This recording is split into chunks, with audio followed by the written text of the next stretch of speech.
قسم ہے ستارے کی جب وہ ٹوٹا، ہمارا نبی نہ کبھی بہکا نہ کبھی گمراہ ہوا، ما ینطق عن الہوی، اور اس کی دلیل یہ ہے کہ یہ وحی کے بغیر نطق نہیں کرتا۔ یعنی بات یہ واضح ہوئی کہ بہکنے اور گمراہ ہونے کا امکان وہاں ہے جہاں انسان وحی سے مسلسل نہ ہو، لیکن جہاں وحی سے تسلسل اور رابطہ برقرار ہے وہاں نہ بہکنا ہے نہ گمراہی ہے۔ مسلمانان عالم اپنے رسالت مآب کی بارگاہ میں نذران عقیدت کی منزل پر کہ جو یہ کہہ دیتا ہے وہ وحی بن جاتی ہے۔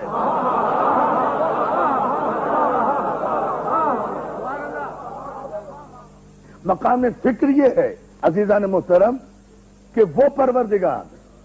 جسے قسم کھانے کی ضرورت نہیں، وہ مالک حقیقی جو محتاج نہیں ہے اپنے بیان میں اعتماد پیدا کرنے کے لیے کہ وہ قسم کھائے، وہ قسم نہ بھی کھائے تو بھی اعتبار کرنا ہے، قسم کھائے تو بھی اعتبار کرنا ہے، وہ علی کل شیء قدیر ہے۔ قسمیں تو ہمیں آپس میں ایک دوسرے کو اپنے کلام کو محل اعتبار میں لانے کے لیے کھانا پڑتی ہیں، لیکن وہ تو پروردگار ہے، اسے تو ضرورت نہیں ہے، اسے تو ضرورت نہیں ہے کہ وہ قسم کھائے، لیکن اس کا قسم کھانا اس امر کی دلیل ہے کہ وہ بیان میں شدت پیدا کرنے کے لیے اپنے حبیب کی عصمت تکلم کی عظمت ثابت کر رہا ہے کہ زندگی کے کسی شعبے میں بھی، کسی کیفیت میں بھی جب بھی اس کے لب مبارک سے جو جملہ جاری ہو اسے وہی سمجھنا، اور یہ اب اس کی شرافت و امانت و صداقت و عصمت و طہارت ہے کہ یہ آیت کو آیت کہہ دے، حدیث کو حدیث کہہ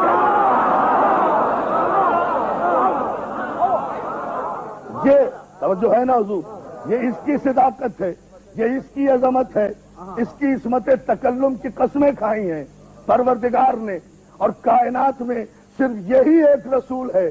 1,24,000 پیغمبر ہادیان برحق، سب پر ہمارا ایمان، سب علیہ السلام، سب اللہ کے بھیجے ہوئے، سب کی یہ تصدیق کرتا ہوا آیا،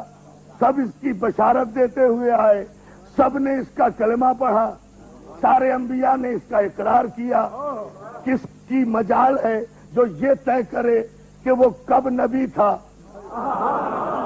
کس کی مجال ہے جو یہ طے کرے کہ وہ کب منصب نبوت پر آیا؟ بھائی جب لفظ کب نہیں تھا یہ تھا، جب لفظ جب نہیں تھا یہ تھا، جب لفظ تب نہیں تھا یہ تھا، جب سال نہیں تھا یہ تھا، جب کیلنڈر نہیں تھا یہ تھا، جب گردش ماہ سال نہیں تھے یہ تھا۔ سارے انبیاء نے جب یہ متفقہ مسئلہ تمام امت کے درمیان عزیزان گرامی طے شدہ ہے کہ کوئی شخص اس وقت تک دائرے ایمان میں آ ہی نہیں سکتا جب تک وہ اقرار توحید کے ساتھ اقرار رسالت محمدی نہ کرے۔ لیکن جس طرف ہمیں توجہ مرکوز رکھنا ہے وہ یہ کہ اگر یہ سارے انبیاء جو سب کے سب برحق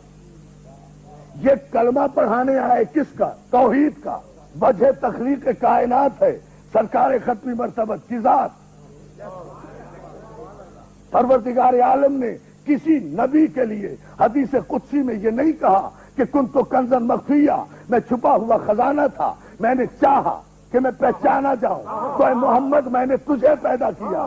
تو آدم کے ذریعے سے اللہ کی پہچان نہیں ہوئی، نوح کے ذریعے سے اللہ کی شناخت نہیں ہوئی، تو پھر عقل انسانی کا فیصلہ کیا ہوگا کہ اس نبی کامل کو اتنا کامل و اکمل و مکمل بنایا ہوگا۔ حبیب تجھے اتنا مکمل بنا کر اس دنیا میں بھیجوں گا کہ لوگ دیکھیں تجھے، مانے مجھے۔